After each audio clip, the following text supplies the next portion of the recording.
I've shown how I use my iPad mini for productivity, entertainment, as well as how I have it set up in its entirety.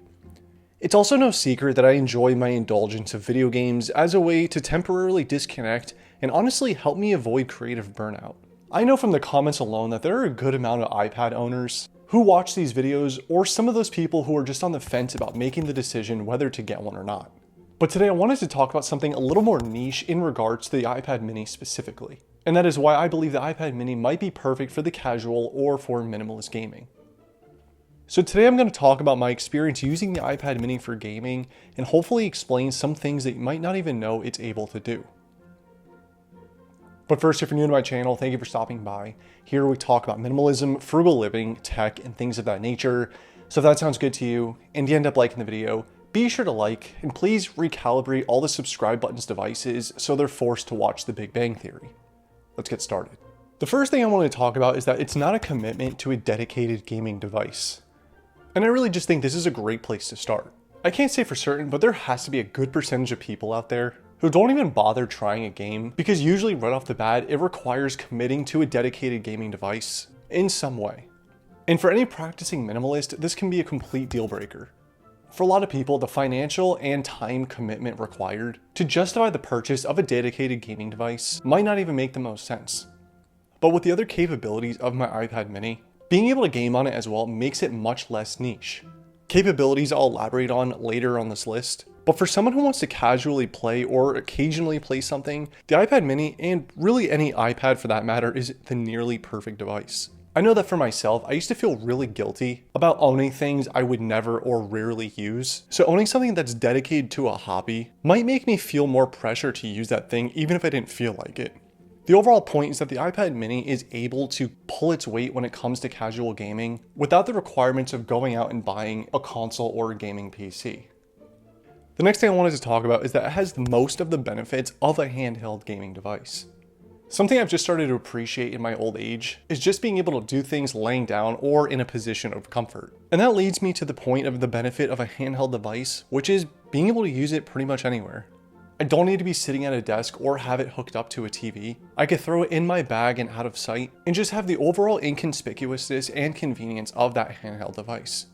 Which, by the way, I'm sure is a huge reason why a lot of people can't even play in the first place, because they just don't have the time to even sit on the couch for a couple of hours. But maybe there's just a few minutes in bed at the end of the day where that mindless screen time is needed to unwind, and that's where my iPad mini has shone brightly as a handheld gaming device, as well as some of that downtime at work or even just a break throughout the day.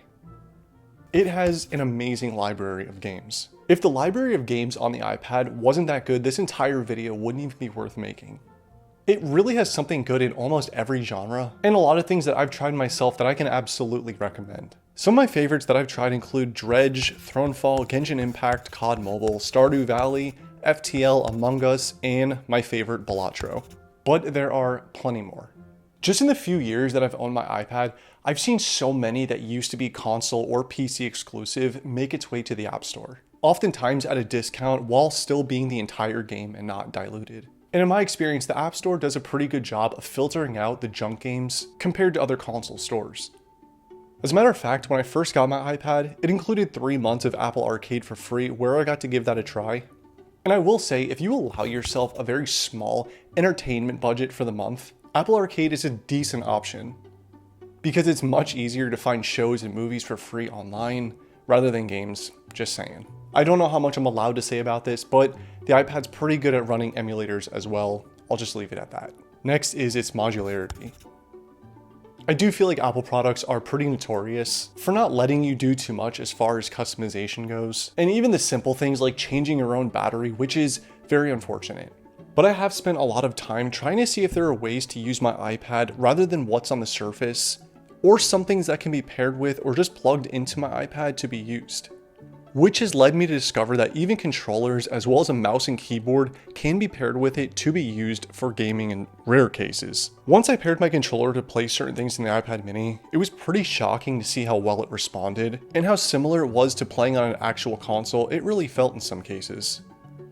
Not to mention, if you really felt like going nuts, it could still be plugged into a monitor where it'll simultaneously charge and mirror what's on the screen of the iPad mini at the same time. And paired with a controller, it doesn't do a bad job of replicating the actual console experience. I'm definitely not saying these additional pieces are necessary, because the point of all of this is just show how good the iPad mini is on its own for gaming, but its versatility with different add-ons really can shape the overall gaming experience with it.